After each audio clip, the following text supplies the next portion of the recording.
வந்திருக்கிறது ஐயா. இப்போ நான் என்ன செய்வது?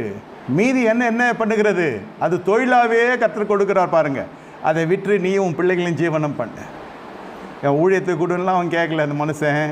அந்த பெண்மணியும் கொடுத்தா மாதிரியும் தெரில. ஒரு குடும்பம் நிவர்த்தி ஆகிறது பாருங்க. போகையிலே நீ ஆசீர்வதிக்கப்படுவாய்.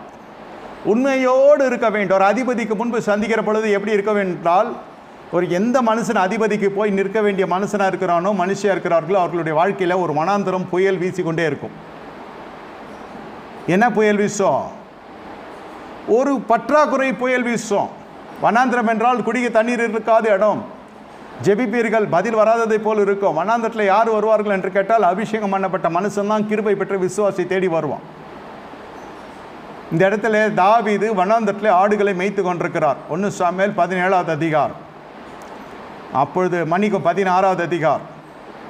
அப்பொழுது